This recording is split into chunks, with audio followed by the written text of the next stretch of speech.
Hey everybody, Seth Apter here.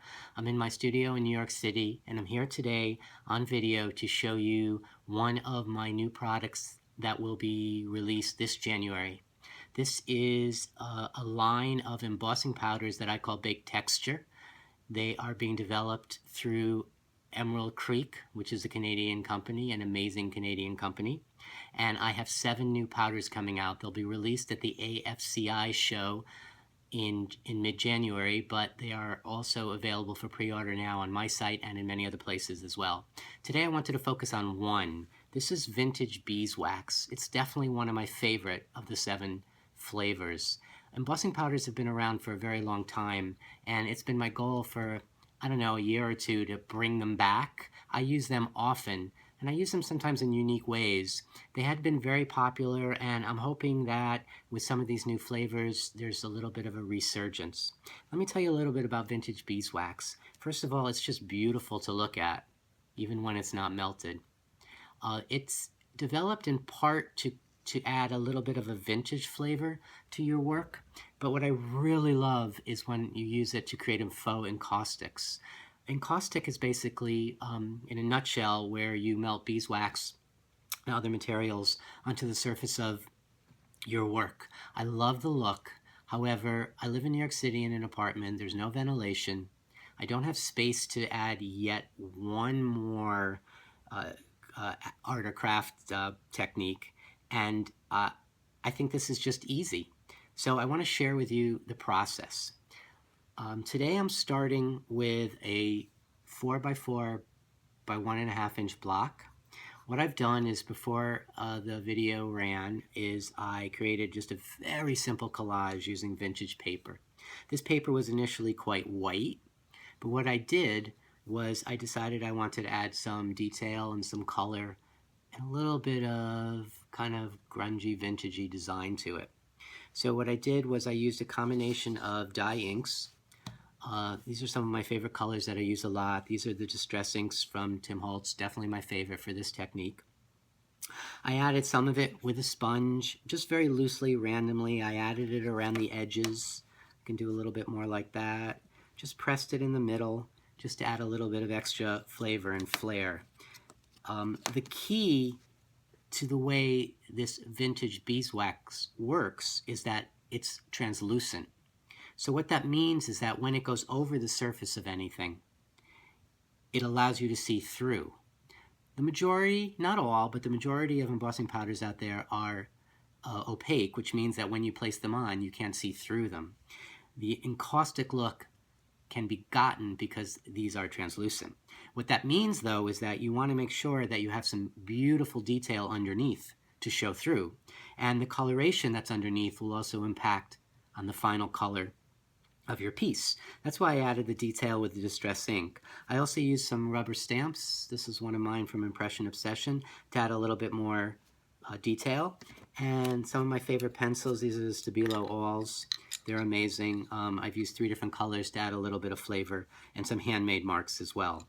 And as a final touch, I tore some of this out of an old vintage book spine. Really, you can find them in most books. And just added a little bit to give a little bit more texture and flavor. So it's a relatively flat surface with the exception of that and this thick piece of paper right here. It doesn't matter if your surface is rough and textured or if it's smooth. This process will work either way, and it is so simple. I'm going to take an embossing pad. This one I'm using is a Wow embossing pad, clear ultra slow drying. I like the fact that it's slow drying in case I get distracted. What I'm basically going to do, and again, this couldn't be simpler, I'm taking the top off, and I'm just going to press it in across the entire surface of my piece. I want the entire surface covered for this look because what I do want is a completely encausted collage. So I'm going to probably go overboard and just make sure it's covered. Pretty simple, right? And then I'm going to remember to place a blank sheet of paper underneath my art that's going to catch the excess of my embossing powder. I'm just going to pour this on so that it covers the entire top. Some people pour lighter and then just tip it. I tend to be a heavy pourer. It really doesn't matter, because what I'm going to do when I'm done is take off the excess and tap it off onto this piece of paper. Set my artwork aside for the moment. Take this piece of paper and I'm going to fold it, and I'm going to pour the embossing powder back into the original jar. Set this jar aside so it's not near my heat gun. I'm going to take this, I'm not going to take my heat gun. You're not going to be able to hear me. I'm not going to speed this up because I want you to see the beauty of what happens. So just bear with me and maybe lower the volume of your video right now.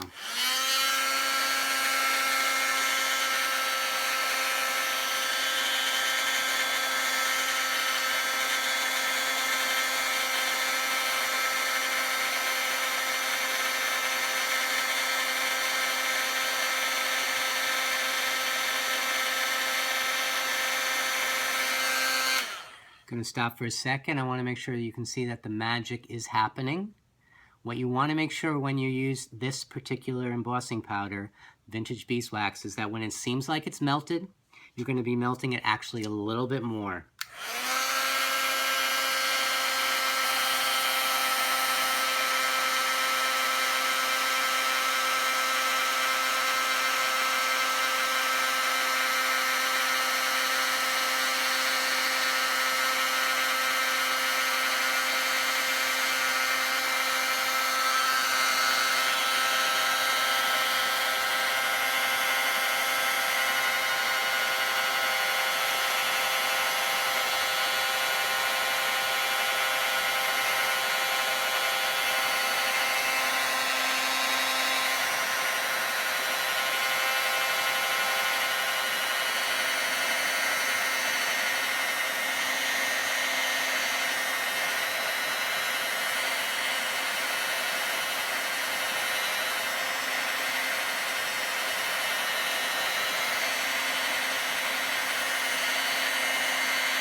Okay, I hope you can see this.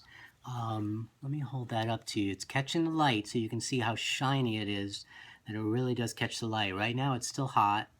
I said to you that when it seems like it's melting, you want to heat it a little extra. It's baked texture, so you really want to bake this. What ends up happening is that you get this beautiful shiny surface that seriously looks just like a honey-coated encaustic beauty. What I do want you to notice, though, is that the first time you do it, the surface is going to be a little bit uneven.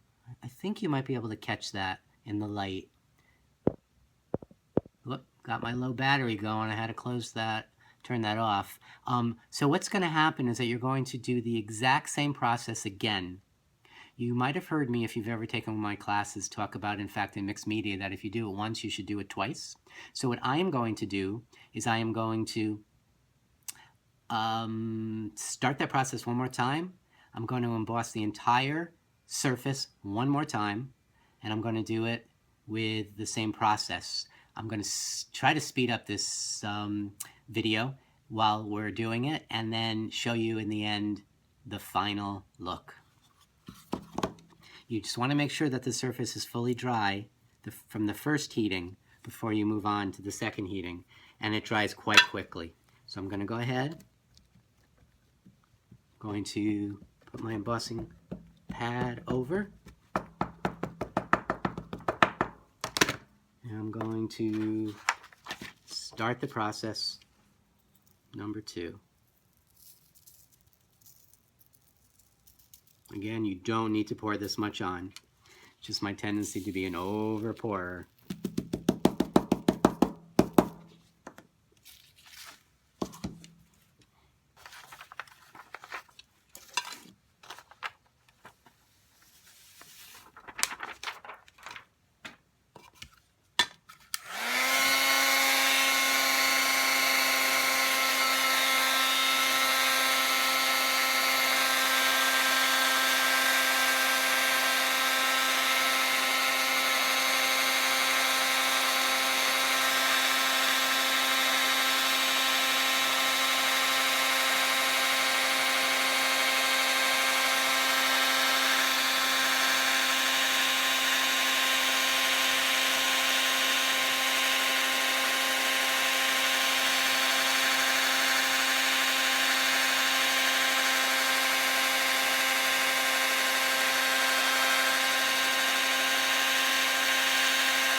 Again, if in mixed media, if you do it once, you should do it twice.